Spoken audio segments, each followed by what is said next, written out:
अभय जी, बहुत बहुत स्वागत आपका। जी जी। अभय सर, ये जो चल रहा है टीएमसी को जैसे तोड़ा गया और जिस तरीके से जो लोकसभा के स्पीकर का रोल रहा, रवैया रहा, उसके पहले की भी बहुत सारी टूट फूट है, लेकिन अभी जो इस समय चल रहा है, अब निकल कर आ रहा है कि उद्धव ठाकरे की जो पार्टी है दोबारा शिवसेना टूटने जा रही है, टूटने वाली है, टूट गई है सारा का जी सारा। तो ये जो कि किस तरह का खेल, ये क्यों है, किस लिए? अभी तो लोकसभा चुनाव 2029 में होने, उसके पहले क्या, यानी जो वो कहीं है कि बिल्स आने हैं, खासकर वो जो महिला आरक्षण बिल है, कुछ चीजें जो आपको परिसीमन बिल है, उसका कोई खेल अब बहुत तेज है, कैसे इसको डिकोड किया जा सकता है? देखिए, पिछली बार जब लोकसभा में महिलाओं के आरक्षण के साथ में परिसीमन को जोड़कर भारतीय जनता पार्टी की सरकार एक संविधान संशोधन विधेयक लाई थी, तो विपक्ष ने उसे परास्त कर दिया था, क्योंकि 2/3 बहुमत उनके पास नहीं था। तो भारतीय जनता पार्टी, उसके बाद बंगाल का चुनाव था, फिर हुआ बंगाल का चुनाव। बंगाल के चुनाव में भारतीय जनता पार्टी जीत गई। क्यों जीती, कैसे जीती, अलग चर्चा का विषय है, हम लोग कई बार कर चुके हैं, आगे भी करते रहेंगे, लेकिन अभी आपके प्रश्न का उससे संबंध नहीं है। उसके बाद में भारतीय जनता पार्टी ने एक मौका ताड़ा। उनको लगा कि अब ये सही मौका है, जबकि हम एनडीए के, भारतीय जनता पार्टी की नहीं, नेशनल डेमोक्रेटिक अलायंस की जो संख्या है संसद में, उसको बढ़ा सकते हैं हम लोग। उससे भी पहले एक घटना हुई आम आदमी पार्टी की। उसमें जी 7 राज्यसभा के सांसद जो हैं, वो राघव चड्ढा के नेतृत्व में, आम आदमी पंजाब के थे, वो आम आदमी पार्टी छोड़कर, मैं इन घटनाओं को इसलिए बता रहा हूं, लोग असल में घटनाओं को भूल जाते हैं, ये जुड़ी हुई होती हैं एक दूसरे से। जी जी। तो वो, उस घटना ने, मुझे ऐसा लगता है कि ट्रिगर पॉइंट की भूमिका निभाई। उसके बाद से भारतीय जनता पार्टी के रणनीतिकारों ने सोचा कि इस तरीके से हम लोग भारतीय जनता पार्टी और या नेशनल डेमोक्रेटिक अलायंस के सांसदों की संख्या बढ़ा सकते हैं, और हमें इससे हम धीरे धीरे करके 2/3 बहुमत के पास पहुंच सकते हैं। फिर उनकी योजनाएं शुरू हुई। परिस्थितियोंवश घटनाक्रम इस तरीके से चला कि वो भारतीय जनता पार्टी के पक्ष में बात जाती चली गई। उन्होंने बंगाल का चुनाव जीत लिया। अच्छा, आपको ध्यान होगा कि बंगाल का चुनाव जीतने के बाद में टीएमसी में जो पहले स्प्लिट की, पहले विभाजन की भूमिका बनी, वो संसदीय दल में नहीं थी। वो भूमिका थी विधायक दल में। और जब विधायक दल में स्प्लिट हुआ, तो उससे भारतीय जनता पार्टी को लगा कि संसदीय दल में भी स्प्लिट हो सकता है। तो उन्होंने निशिकांत दुबे को इसके लिए तैनात किया, और निशिकांत दुबे ने पूरा प्रपंच फैलाया, और वो देखते देखते हर तरह की ताकत का इस्तेमाल करते हुए, देखिए इसमें बड़े तरीके से वो चले हैं। उन्होंने पहला अटैक किया अभिषेक बनर्जी के ऊपर। जब उनको झाड़ुओं और डंडों से अभिषेक बनर्जी को पीटा गया, उनके ऊपर सड़ी गली चीजें फेंकी गई। उसके बाद महुआ मोइत्रा को हवाई जहाज के अंदर उनको हूट किया गया, उनको हैकल किया गया महुआ मोइत्रा को। फिर ममता बनर्जी जहां जहां गई, उनके पीछे उनको गालियां देते हुए पब्लिक चली उसमें। और एक अपने कार्यकर्ताओं को ममता बनर्जी जैसी पोशाक पहनाई, उनकी जैसी सफेद साड़ी पहनाई, और उसको आगे आगे मार्च कराया, और उसको लगातार अपमानित करते हुए गए, जैसे कि ममता बनर्जी को अपमानित कर रहे हो। इस तरीके से पहले कई घटनाएं बंगाल में घटी। इस तरीके से उन्होंने जाना कि पब्लिक का मूड क्या है। सर, जब उन्होंने देखा कि पब्लिक इसके ऊपर कोई विपरीत प्रतिक्रिया नहीं कर रही है, ऐसा नहीं लग रहा है कि ममता बनर्जी और तृणमूल कांग्रेस के कार्यकर्ताओं की और नेताओं की का अपमान करने से जनता भड़क जाएगी, नाराज हो जाएगी, क्योंकि उन लोगों को लग रहा था कि ममता बनर्जी को भाई 40% से ज्यादा वोट मिले हैं। उनके पास 27 एमपी हैं और 80 उनके पास विधायक हैं। तो सर। ये कोई छोटी मोटी ताकत नहीं थी भाई। 40%, 80 तो जीत गए थे, बाकी सभी जगह ममता बनर्जी के लोग ही दूसरे नंबर पे थे। तो ममता बनर्जी एक बड़ी प्रतिद्वंदी थी, तो उनको हल्के में भाजपा ने नहीं लिया। भाजपा ने पहले माहौल भांपा, माहौल बनाया कि क्या हम ममता बनर्जी के खिलाफ एक बड़े ऑपरेशन की तैयारी कर सकते हैं।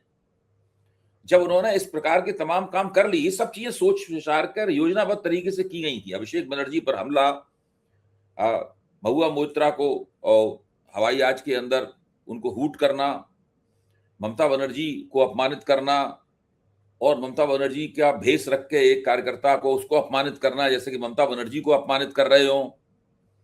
इस सारी प्रक्रिया से भाजपा ने अंदाजा लगाया कि इस वक्त माहौल टीएमसी के खिलाफ है और वो जो चाहे वो कर सकते हैं। इसके बाद उन्होंने पहले विधायक दल स्प्लिट किया और उसके बाद में संसदीय दल उसका स्प्लिट कर दिया। जब विधानसभा चुनावों के परिणाम आए थे तो हम सभी लोग, मेरे ख्याल से मैंने बात 4 PM के मंच पर कही भी थी, इस मत के थे कि अब डीएमके का संसदीय दल भी तोड़ा जा सकता है और तृणमूल कांग्रेस का भी संसदीय दल तोड़ा जा सकता है और इसको तोड़ना भारतीय जनता पार्टी के लिए बहुत मुश्किल नहीं होगा। छोटे छोटे संसदीय दल हैं, अगर यही 100 होते सांसद तो वो नहीं तोड़ पाते। छोटे 27 का 23 का ये संसदीय दल जो है उनको तोड़ना बहुत आसान बात होती है।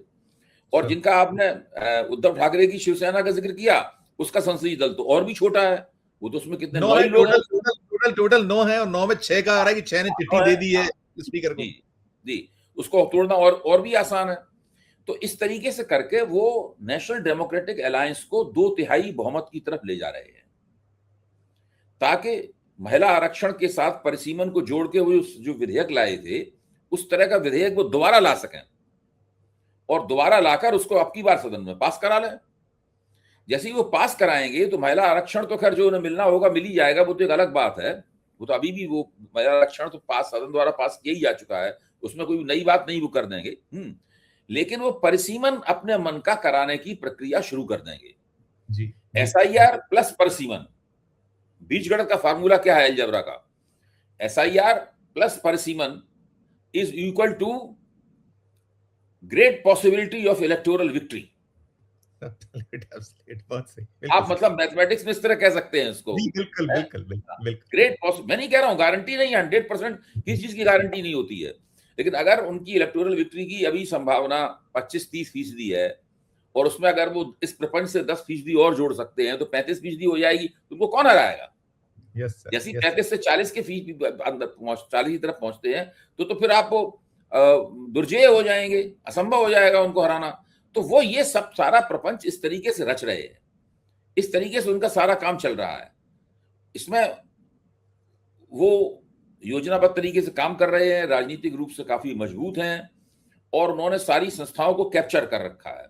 सब लोग एक भाजपा की मशीन की तरह उस राजनीति के पक्ष में काम कर रहे हैं, चाहे चुनाव आयोग हो, चाहे जांच करने वाली एजेंसियां हो, एनफोर्समेंट डायरेक्टरेट हो, इंटेलिजेंस ब्यूरो हो, CBI central bureau of intelligence हो, इनकम टैक्स डिपार्टमेंट हो, कुछ भी हो, सब उनके पक्ष में काम कर रहे हैं। उनको लगातार जैसे कि शतरंज में चालें चली जाती हैं कि हमने एक प्यादा आगे बढ़ाया है तो आगे जाकर 20 चालों के बाद हम वहां पर शहर दे देंगे। खिलाड़ी इतना सोच लेता है ना शतरंज में, और आप शतरंज तो खेलते रहे हैं कि हम अभी प्यादा आगे बढ़ाया है, हमने ये देखिए ऊंट की चाल चली है, तो हम ये चाल चलने का आखिर में इम्पैक्ट ये होगा, असर ये होगा कि हम वहां पे बादशाह को खतरे में डाल देंगे। इस तरीके से पूरा ये किया जा रहा है, पूरी बिसात जो है ना वो इस तरीके से फैलाई जा रही है। इस बात को हमें समझने की जरूरत है। मेरे ख्याल से जो लोग, हम लोग तो राजनीति में सक्रिय नहीं है, हम लोग तो राजनीति का अध्ययन करते हैं, उस पर टीका टिप्पणियां करते हैं, राजनीति की समीक्षा करते हैं। जो नेता लोग हैं जो एक्टिव पॉलिटिक्स में हैं उनको ये बात सबसे पहले समझना चाहिए। एक नेता समझता है इस बात को, राहुल गांधी, उसका नाम है राहुल गांधी। Yes sir. और जो उसने एनडीए जो इंडिया गठबंधन की जो बैठक हुई थी पिछले दिनों जी कॉन्स्टिट्यूशन क्लब में जी, उस बैठक में उसने कहा भी था कि आप लोग समझते हैं कि आपका चुनाव 40% चुराया गया है, कोई समझता है आपका चुनाव 70% चुराया गया है। दरअसल चुनाव जो है आपके 100% चुराए गए और आप मुगालते में किसी तरह से न रहें। जो पुराने चुनाव लड़ने के राजनीति पॉलिटिकल कंपटीशन के तरीके थे वो तरीके अब कारगर नहीं रह गए हैं। आप उन तरीकों से करेंगे तो आपको वो नतीजा नहीं मिलेगा जो नतीजे आपको मिलते रहे हैं, आपको कुछ और करना पड़ेगा। तो उन्हें राहुल गांधी को तो भाई अकेले, ये तो विपक्ष वाले लोग तो उनके साथ मीटिंग करते हैं, उनके साथ कार्रवाई में तो भाग लेते नहीं है। उसके बाद राहुल गांधी ने अपने तय किया कि वो कोटा जाएंगे और वहां पे जो प्रतियोगी परीक्षाओं में की तैयारी करने वाले छात्र हैं, कोटा तो बहुत बड़ा उसका हब है, उसके ऊपर OTT प्लेटफॉर्म पे 2-2, 3-3 सीरीज भी बन चुकी हैं, उनके कोटा फैक्ट्री की तो सीजन भी आ चुके हैं जी। तो उनके साथ मिलने जाएंगे। अब कोटा जो है वो ओम बिरला का निर्वाचन क्षेत्र है। जी। ओम बिरला साहब पूरी कोशिश कर रहे हैं कि राहुल गांधी का वो कार्यक्रम नाकाम हो जाए। अशोक गहलोत जो राजस्थान के नेता हैं, पूर्व मुख्यमंत्री हैं, और मेरे ख्याल से वो राजस्थान की राजनीति की, एक गैर भाजपा राजनीति की सबसे बड़ी हस्ती है राजस्थान में। बिल्कुल सर। हाँ, तो उन्होंने, अशोक गहलोत ने ये कहा है कि ओम बिरला को चाहिए कि संसद में नेता विपक्ष कोटा आए हैं तो वो उनका स्वागत करें। जी कहा है, जी जी। हाँ, वो उनको स्वागत रोकने का प्रयास करें, कैसे असफल करें उस आयोजन को, हाँ, सारा कुछ स्वागत वो तो भी वो कर बोला। नहीं रहे, पूरे कार्यक्रम को खराब करने की कोशिश कर रहे हैं वो। Yes sir. तो उन्होंने एक तरह से भाजपा जो कर रही है, पर षड्यंत्र कर रही है, उसके ऊपर उन्होंने अपनी उंगली रखी है अशोक जी ने। तो ये जो स्थिति बनी है, इस स्थिति को समझना चाहिए विपक्ष के सभी नेताओं को। कोटा एक हब है, बहुत बड़ा हब है, निश्चित रूप से मशहूर हो गया है क्योंकि उसके ऊपर ओटीटी सीरीज बन गई है। लेकिन इस तरह के बहुत से हब हैं, जैसे दिल्ली में मॉडल टाउन एक बहुत बड़ा हब है इसी तरह का। वो जो बिहार में खान सर की वजह से बहुत चर्चित हो गया है, वो पूरी जो मुसल्ला गली है, जो भी उसका नाम है, वो भी इसी तरह का एक बहुत बड़ा हब है जहां पे इस तरह के इंस्टीट्यूट हैं। और देखिए, ये काम राष्ट्रीय स्वयंसेवक संघ भी करता है जी। राष्ट्रीय स्वयंसेवक का एक संगठन है, संकल्प है नाम शायद उसका, वो भी इसी तरह से लोगों को यूपीएससी के लिए तैयारी करवाता है। मतलब इस पूरे कार्य व्यापार में संघ बाकायदा सक्रिय रूप से शामिल है। और उस संगठन की वजह से मेरे ख्याल से बहुत सारे उसने बड़े अफसर, जो इंडियन स्टेट का जो ब्यूरोक्रेटिक सिस्टम है, उस सिस्टम में पंप कर दिए अभी तक, जो उनके विचारों में दीक्षित होंगे। बिल्कुल बिल्कुल बिल्कुल। तो ये इन चीजों को देखना, समझना, इनके ऊपर गौर करना, इनके मुताबिक अपनी नीति बनाना, ये अभी तक जो जो कांग्रेस के अलावा जो दूसरे राजनीतिक दल हैं, उनको अभी नहीं आ पाया है। नहीं है, बिल्कुल बिल्कुल नहीं। हम दर्शकों को बता दें, दर्शकों आज 17 जून का दिन है और आज बहुत इंपॉर्टेंट डे, 2-3 चीजों को लेकर। एक तो वो जो प्रधानमंत्री नरेंद्र मोदी विदेश दौरे पर हैं, G7 वाले, उसमें अब से कुछ देर बाद, जब हम ये रिकॉर्डिंग शुरू कर चुके हैं, कुछ 1-1.5-2 घंटे बाद मुलाकात होने वाली है ट्रंप और मोदी की। इसके अलावा राहुल गांधी का वो जो अभी सर ने कहा, कोटा वाला, जो कोटा फैक्ट्री है, जो कोटा हब है, जो कोचिंग वाला, वहां उनका अपना शो है जिसको रोकने की कोशिश की। मैं भी सर एक सवाल ये पूछना चाहूंगा, आपने जैसे कहा कि जो नंबर गेम है अभी 312 होता है, जो 20 टीएमसी आ गए हैं तो उनको मिला के 312 हो गया, 2/3 के लिए 362 चाहिए, 50 कम। लेकिन अब जो निकल रहा है कि 6 ये शिवसेना उद्धव वाले जो 6 टूट गए हैं, तो इसके बाद ये 44 का नंबर बच रहा है, 44 और चाहिए। आपने भी इंगित किया कि कई छोटे छोटे दल हैं, और हम देख रहे हैं उत्तर प्रदेश से आज निकला है उत्तर प्रदेश में कि अब अगली बारी समाजवादी पार्टी की है। और वो बड़ा वीडियो भी चल रहा है कि कैसे वो जो वहां राम गोपाल यादव मुलाकात करें। गोदी मीडिया जो माहौल क्रिएट करता है, एक सनसनी फैलाता है, और उसके अकॉर्डिंग चीजें हो भी नहीं, क्योंकि चल तो उसी के आसपास रहा, वहीं से सब कुछ होता है। तो क्या अब जो अगली बारी समाजवादी पार्टी, और फिर आपने कहीं कहा कि वो जो हम साउथ चले, तमिलनाडु चले, तो वहां जो डीएमके है, इस तरीका अब अगला फेज होने वाला है। कैसे इसको अपन देख सकते हैं, ले सकते हैं, क्योंकि उनको 362 चाहिए। भारतीय जनता पार्टी संजीव जी कोशिश कर रही है, और वो उस कोशिश में उसको धीरे धीरे करके कामयाबी मिल रही है, वो अपने लक्ष्य की तरफ बढ़ रही है, इसमें कोई शक की बात नहीं। जहां तक द्रमुक द्रोणमुद्र कड़गम के संसदीय दल का सवाल है, उसको तोड़ना इनके लिए आसान नहीं है। वहां पे अभी ऐसी कोई टूट नहीं हो पाएगी। उसका एक और कारण है, उसका एक कारण है कि भाजपा मानती है कि द्रमुक के जरिए वो तमिलनाडु की राजनीति में अपने लिए गुंजाइश बना सकती है। अगर अतीत में अटल बिहारी वाजपेयी के जमाने में द्रमुक एनडीए के सदस्य रही थी, उसके लोग सरकार में भागीदारी थी द्रमुक की, तो द्रमुक अपनी विचारधारा के बावजूद, जो कि भारतीय जनता पार्टी की जो एक तथाकथित सनातनी, भोंडे किस्म की सनातनी विचारधारा है, उस विचारधारा के खिलाफ है द्रमुक। लेकिन ये विचारधारा तो अटल बिहारी वाजपेयी के जमाने में भी थी, हालांकि इतने मुखर तरीके से उस विचारधारा की दावेदारियां नहीं थी, इसलिए इस बार अब बहुत ज्यादा हो गई है। अभी जब ये लोग सत्ता में थे तो स्टालिन के बेटे ने बहुत विरोध भी किया था इन लोगों का, उदयनिधि स्टालिन ने, उस पर विवाद भी बहुत पैदा हुआ था। और जो डी राजा जो ए राजा हैं, उनके जो प्रमुख रणनीतिकारों में से एक माने जाते हैं, वो भी बहुत जबरदस्त रूप से विरोध में रहते हैं भाजपा की विचारधारा के, संघ की विचारधारा के। तो उनके लिए आसान नहीं होगा इनके पाले में आना, लेकिन राजनीति में कुछ भी असंभव नहीं होता है। भारतीय जनता पार्टी क्योंकि वो देख रही है कि जो अन्ना द्रमुक है उसकी गोट पिट गई है, और जो टीवीके का सुपरस्टार विजय की पार्टी को उभार हुआ है, वो अन्ना द्रमुक को वो लोग निगले जा रहे हैं धीरे धीरे करके। अन्ना द्रमुक पूरी तरीके से ऐसा लगता है कि उसकी जितनी शक्तियां हैं वो टीवीके के उदर में चली जाएंगी। हाँ, तो वहां पे क्या रह जाएगा? टीवीके रह जाएगी और डीएमके रह जाएगी। उस हालत में भारतीय जनता पार्टी के पास डीएमके को पटाने, फुसलाने या उसके साथ गठजोड़ करने के अलावा और कोई चारा नहीं रहेगा। अगर भाजपा उसका संसदीय दल तोड़ते हुए नजर आई तो तमिलनाडु की राजनीति में हस्तक्षेप करने की उसकी जो दूरगामी योजना है, वो योजना उसकी फिर परवान नहीं चढ़ेगी। इसलिए वो अभी डीएमके को तोड़ने की कोशिश नहीं करेगी भाजपा। नहीं तो लेकिन इसमें ये मैं चाहूंगा, ये मेरा कहना प्रतीक्षा करेगी। जी, इसमें ये भी समझाइएगा, जैसे अब आपने जो हम कह रहे हैं, हम इनको चिंता ये है कि जल्दी से जल्दी वो जो बिल पास कराना है जिसमें परिसीमन का खेल, और फिर वो पक्का कर सके अपना लंबा जो एक उनका 2047 तक का लक्ष्य है। तो फिर यदि ये जो 44 का नंबर बचता है, आज चलिए 6 आ गए तो आप और नंबर बढ़ गया, बचेंगे 44।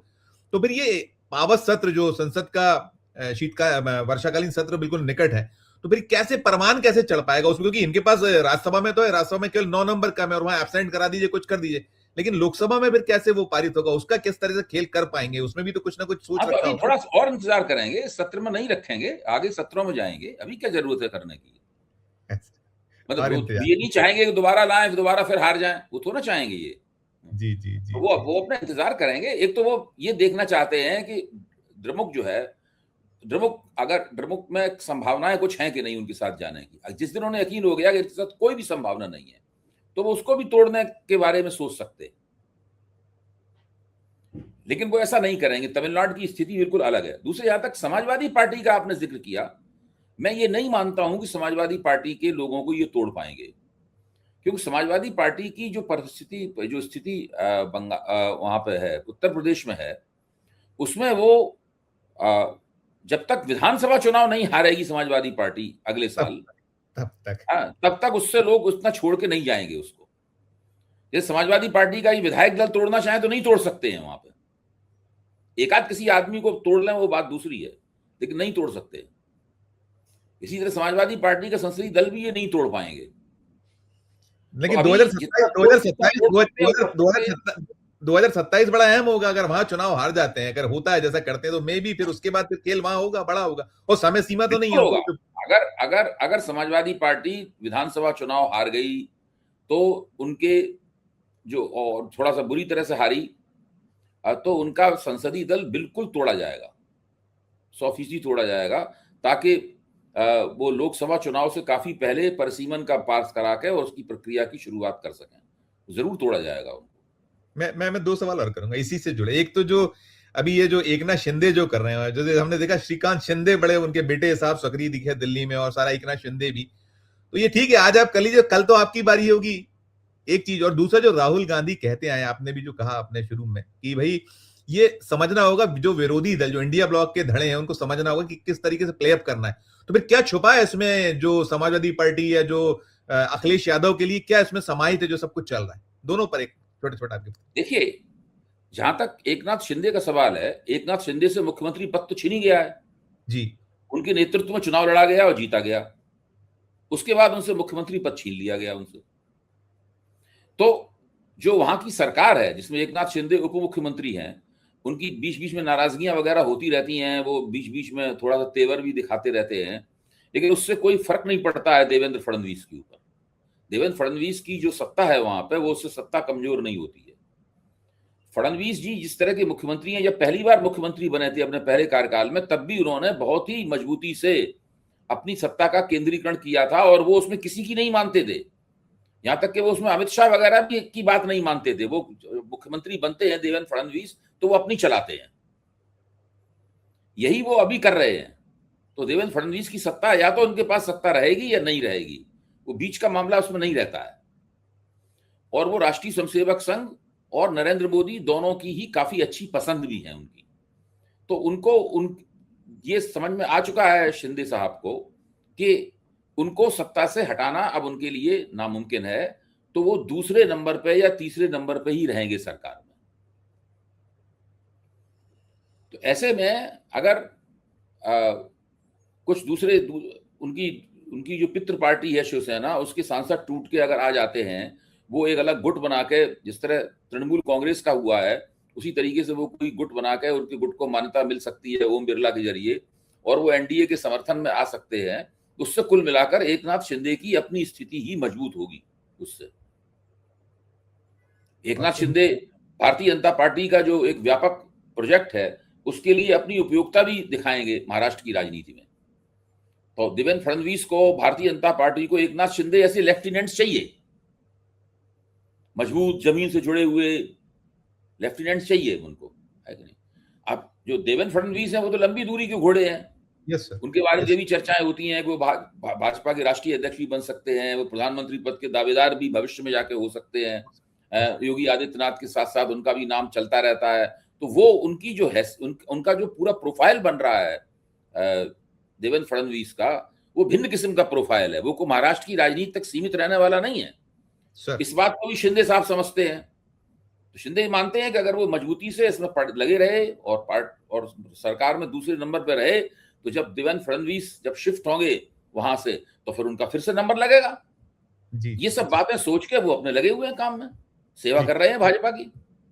अखिलेश यादव के लिए संदेश, सपा के लिए संदेश इसमें जो चल रहा है, ये सब इसमें एक दो लाइन चार लाइन आपकी इसमें क्या उनके लिए क्या है, इस समय आप क्या महती आवश्यकता? अभी जहां तक तेजस्वी यादव का सवाल है, वो तो बिल्कुल ठंडे पड़ चुके हैं तेजस्वी यादव, लेकिन अखिलेश यादव ठंडे नहीं पड़े हैं। उनको अभी लगता है कि वो उत्तर प्रदेश की प्रमुख शक्ति हैं और कांग्रेस के साथ उनका गठजोड़ होगा। अभी देखिए, असदुद्दीन ओवैसी ने एक प्रस्ताव रखा।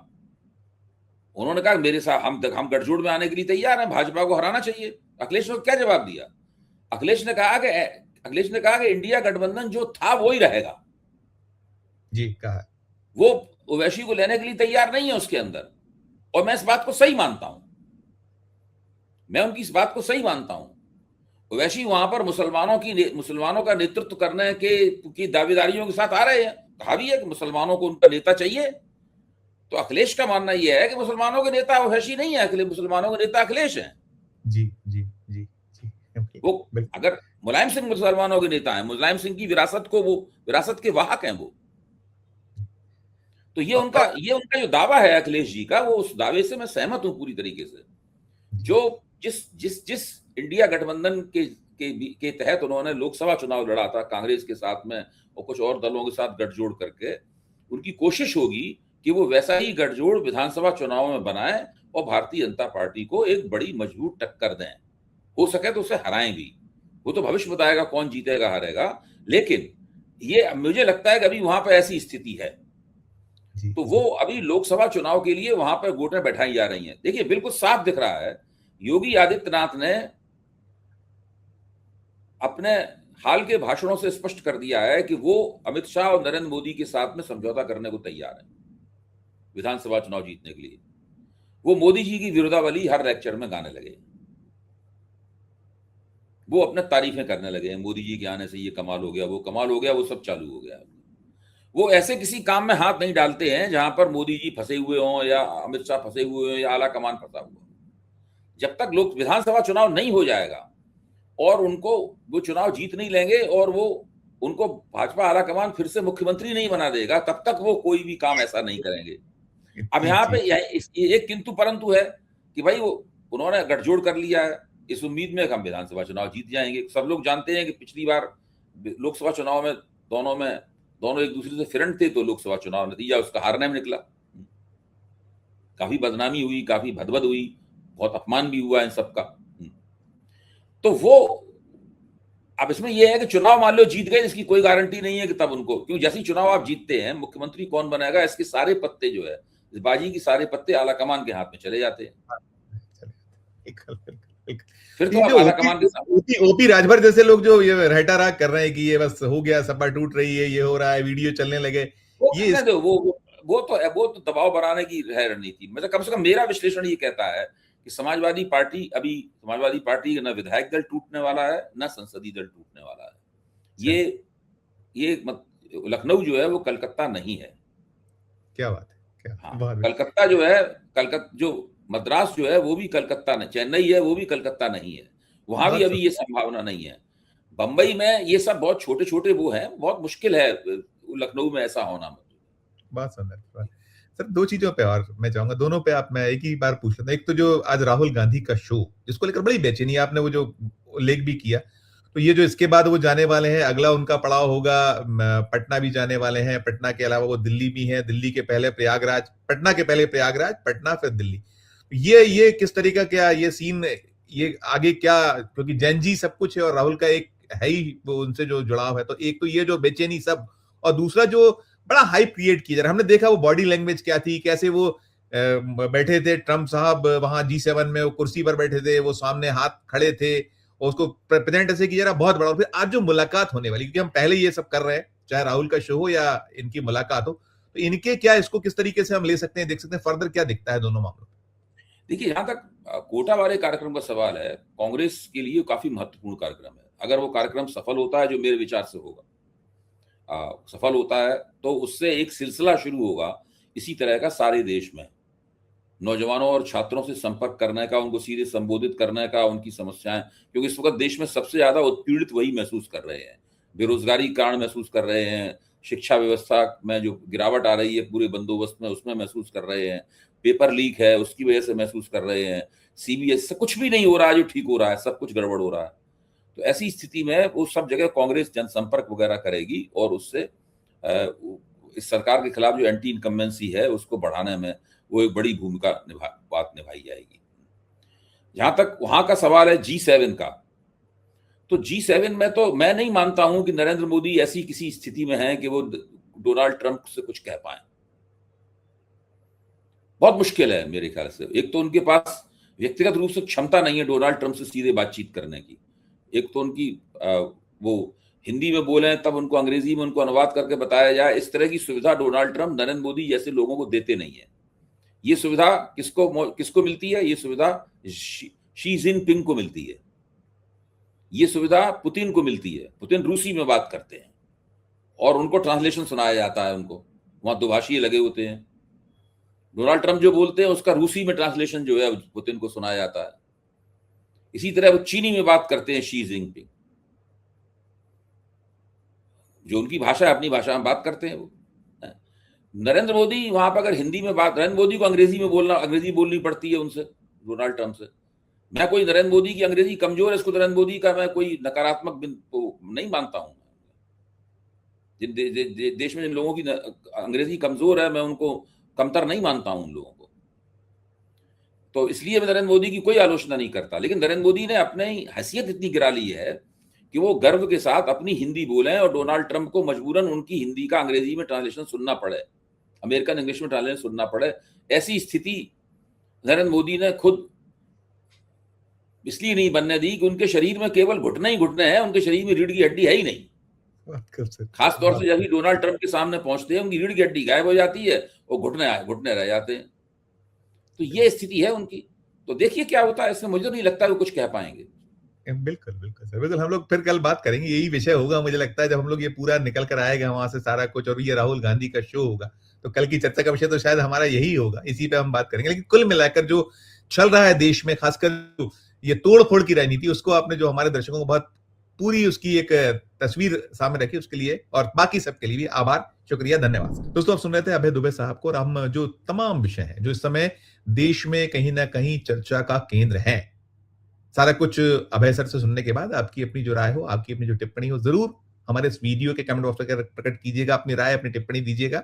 और अच्छी लगे चर्चा तो चैनल को लाइक कीजिए, सब्सक्राइब कीजिए, ज्वाइन का बटन दबाइए तो हमारी हौसला अफजाई होगी। प्यार और उसमें रखिए और देखते रहिए 4 PM न्यूज नेटवर्क। धन्यवाद, नमस्कार।